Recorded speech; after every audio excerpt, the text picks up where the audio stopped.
Good afternoon, everyone. Steve Greene here from Make the Grade, and this is the second Structure in the Chaos presentation of this week. So I am doing these, if you've been following along, Tuesdays at 10 a.m. and Thursdays at noon, and we are right on Thursday at noon.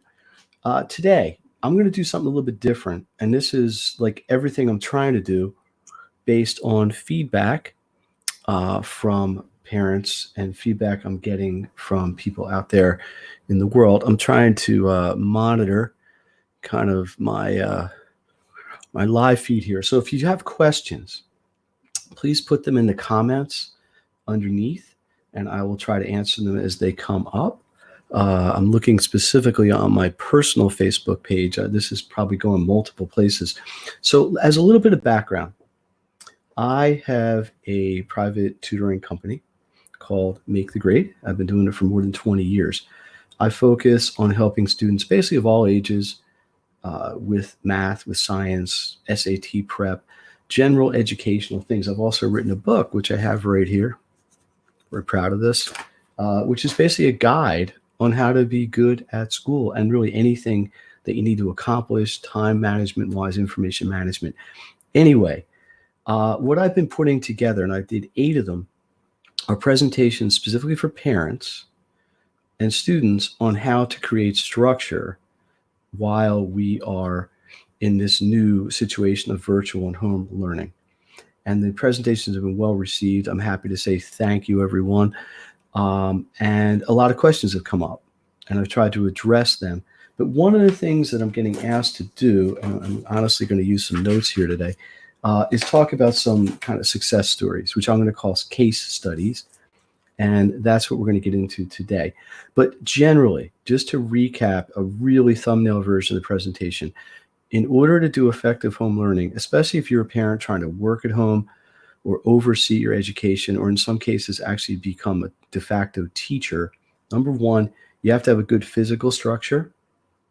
You have to have a place to do it. You have to have an environment that's conducive. Number two, you have to manage the time. When is this going to happen? How much time are you going to take? Number three, you have to have a plan. You have to know how to use your resources. Where are you getting the resources? Are they school-based? Are they things you have to come up with yourself? Things like this. Now, all this is in the longer presentation, which is about 20 minutes. I'm going to put a link in later, or I'll show you how to find that if you want. But today, I'm going to talk about some case studies, okay? Like I said, I'm going to rely on some notes here just because I don't want to leave anything out. So apologize, I'm looking down every once in a while. So let me tell you about this. Student number one, and obviously there's some confidentiality concerns here. A ninth grader, okay? Background, decent student. Once they understand it, can work somewhat independently, probably doesn't need a huge amount of support, but has trouble learning independently. If they're not getting it from the teacher, they're not feeling comfortable with the way the teacher is presenting it, they have trouble. I've been working with the student for a while, more than this school year. So the background is ninth grader taking a math class that they're having some challenges in, because especially with the new virtual learning, they're just not picking up. They're not unable to get it, and they're unable to self-instruct. So the challenge is, how do we, the student and I, learn the material, get her to learn the material through this. So what we did was we set up a situation where we met twice a week. Okay, basically a tutoring situation. I have an online classroom where we have video just like this, we have audio just like this, but we've also got screen sharing, we have whiteboards. I can actually work math problems out on a screen. And by the way, and I've always offered this, if somebody wants a sample of that, just let me know, and we will make it happen. And we just pulled up her material on the screens, and we started working through it. And what I did was I became a teacher. Now, fortunately, I have a background as a math and science teacher, so this wasn't that far out, or wasn't out of my comfort zone at all. And I said, okay, here's how we do this. Let me show you an example. I'm going to get, here's your steps, step 1, 2, 3. All these were written down. She took notes just like a classroom setting, and we worked through some practice problems, eventually worked through some homework problems, and did the check for understanding. Do you understand it now? And got some independent work going. So essentially, we identified the need, and then I became essentially the classroom teacher in this case.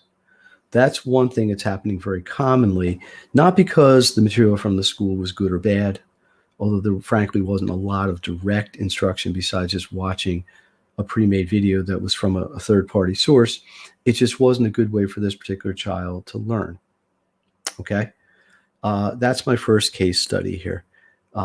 Case study number 2 is going into the test prep world, SATs, ACTs. Now, if you're a parent with a child in this window, in other words, probably a junior in high school, there's been a tumultuous time. They've canceled the tests for March. They canceled the tests for May. So probably the next SAT is not going to be until June. Hopefully that will happen without any hitches. But the point was, this was a group of 3 students that I worked with in a little consortium in group. Now, normally we were meeting live. They were supposed to take the test in May. That was the plan. So what we've done is we've converted that to an online group classroom. So the challenge here is, how do you get all these people on the same page, literally with the same books, in 4 different places, me and the 3 of them, and working together to get these common goals? So what we did was we focused on 1 or 2 aspects of the test at once per meeting. So for example, I met with them yesterday. We focused on math. So I said, okay, we're all on this page. It was 642, I think. We're going to do the first 5 problems. We're going to circle back. Now, just like a class, you can do some creative things. So we went through when we got done, answer 1 is A, 2 B, whatever. And I had each person in a cycle, including me, explain how they got the answer. What did you do first? Now, when I teach SATs, there's a huge amount of strategy involved. Everything is what do you do first? What do you do second? What do you do third? And any student who may be listening now who's worked with me on this knows this very well. Thank you very much. But anyway, and I had them explain it because this is the old see 1, do 1, teach 1. There's a lot of this. We want mastery here. Then we went and did it again. And there are different types of math problems on the SATs and the ACTs. So we made it through 3 different kinds of problems: without a calculator, with a calculator, and then the types of problems without the answers, and work through this process each time. Now, the one advantage you have instructionally with the SAT is that the curriculum was very clearly defined. I don't need, or no one needs, a school or a teacher or anyone else to really define what you have to learn, because it's there already, as opposed to some of the academics. And that's the third case study I want to get into here. Let me just check if there's any questions. There's a question about timing on SATs. Normally speaking, I would recommend 8 to 12 weeks to prep for an SAT. So if you're planning to take the June SAT, probably you should be in motion right now to answer that question quickly. Second question is, my child, I'm going to paraphrase, my child cannot teach themselves math or science or language. What do we do? Well, this is really like my first case study today. You need to find a situation where they're going to be able to learn it. This is part of the service that I'm providing, but there are other ways to do it. But the problem is identifying that. Everything starts with trying to identify what your challenge is. Let me get back with the third case study. The third case study is a student. This is a 6th grader, a little bit younger. Their problem is they don't hand in work. Never did. It's been very frustrating for the parents. Now, with the virtual situation, all the work has to be handed online. They don't take it to school and put it in the homework box or have the teacher collect it or what have you. So what I did here was, and just back up, since this, we were right at the end of the 3rd marking period in this local school district I am in, he was missing 21 assignments. It's not good. So here's what we did. The parents were able to negotiate with the teacher that he could hand in all his assignments for some partial credit but they had to be done by basically today. Okay. We had 8 days to accomplish this. So we made it very simple. 21 assignments divided by 8 is roughly 3 to 4 a day. And that's what we did. We started knocking them off. So we made a calendar. Here's the 3 or 2 or 3 or 4 we're going to do today. Here's the 2 or 3 or 4 we're doing tomorrow. And we just chunked it up and we went to work. Now, when I say we, this was mostly the student doing the work with me plugging holes, keeping them on track, doing a lot of time management, which is a big tenet in the book, a lot of time management exercises. Okay. Quick question was, how long does it take to set something like that up? My child has the same issue. That it took about 15 minutes to set that up. That's the easy part. The challenging part is getting the action in place and trying to keep everybody on the same page with it and making sure it gets done. When I did the live presentation, one of the tenets I talked about was accountability. As a parent, you need to have accountability for your kids. You have to make sure they're doing what you want them to do or what they need to do. And these are all the sort of things that we were working on. So just to finish this up, we chunked this out. We had multiple projects or multiple assignments due each day. I met with him a half hour a day for basically the last 8 straight days. I'm happy to say, as of yesterday, completely caught up on all his work. Now, you could argue shouldn't have gotten behind to begin with, and I would agree with that. And that is our plan moving forward as they resume the virtual work starting on Monday. But the point was, the background was, this was a recidivist, habitual person who wasn't handing a lot of work in, and it got a lot worse in the last few weeks with the virtual. That was our challenge. We set up a plan, and we accomplished it. I'm going to get into one last case study today. This is an 11th grader chemistry. Okay. Chemistry is one of those topics like math that you have trouble self-teaching. It's not that difficult once you understand it, but there's a lot of moving parts. There's a lot of little pieces that come together to make the big piece. And again, I was a chemistry teacher in a former life, so I have some experience with this. Yes, I was. Somebody asked a question. Yes, I was. I really was.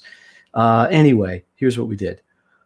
They had a worksheet they had to do. The worksheet required some present information and also brought in a topic they learned about 2-3 weeks ago. Now, this was when they were still in school. Now, unfortunately, this student hadn't really mastered that particular skill at the time. So this became a combination of review. Hey, we got to go back a couple weeks, reset, get that topic down. And moving forward, we have to make sure you understand what's going on right now. So we spent about half the time going back and reviewing, and I'm not going to get into the exact specifics of what the topic was, but if you've taken chemistry and you learned stoichiometry, perhaps you understand what I'm talking about. And we brought it together. So the background was basically a relatively strong student, focuses on their work, but their challenge was they had some gaps in their history that were preventing them from doing the present work, having some struggle doing the present work on their own and trying to teach it to them. There weren't a lot of resources provided to learn it. We set up the plan, which was to meet. We went through the old material, we morphed into the new material, we got it all done. We actually had a little time left over, and we previewed what's coming next, which probably is going to be their agenda for Monday. So the result is caught up, feeling pretty good about it. Now, of course, these are all case studies with relatively happy endings and good results at the end.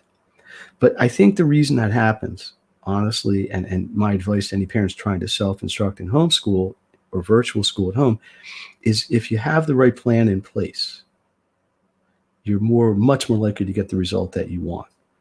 It's a measure twice, cut once kind of idea. Okay. So you got to take what you have. You got to take the background. You got to take the challenge. You got to take the present need, put it together, create the plan, and then use the plan to get your results. Now, there's time issues. When are you going to do it? How long is it going to take? There's all the other issues that can come up, the structural issues, the time issues, the account issues, making sure it gets done, which I talked about in the presentation. But these are all good things. Let me just check and see if there's any questions. Someone asked a question about scheduling. Easiest way to schedule with me, besides just messaging me, probably the easiest thing if you're seeing this on Facebook or any version of Facebook and you're not always already a member of my community, I would just message me. Just keep it simple. So let me tell you how I can help you. If you're a parent and you want to self-monitor this and you want some counsel on putting these sort of things together, the plan, identifying the challenge, and all that sort of thing, just reach out to let you know. If you're a student and you're having an academic issue or a college prep, SAT sort of issue, reach out. One other thing, I have an online community. The online community is there for support. It's there to help people. It's there to help families. It's there to help students. It's there to help parents. I am expanding some offerings within the community, and one of them is essentially an unlimited tutoring option where you can get basically as much help as you're going to need on a weekly basis through a variety of formats, live, sort of in office hours where you can check in, ask questions, do what you need. So if this is something that interests you, and it's I don't really want to get into cost except to say it's super affordable, because my goal is to get people help and answer questions if they need it. Let me see if I got any questions. Two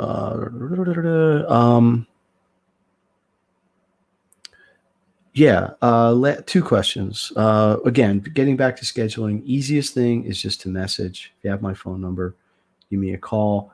Like all things, I'm trying to keep busy. I'm trying to keep focused on what we are doing here. Second question was getting back to the first case study, which was the person who was having trouble teaching themselves. One sec.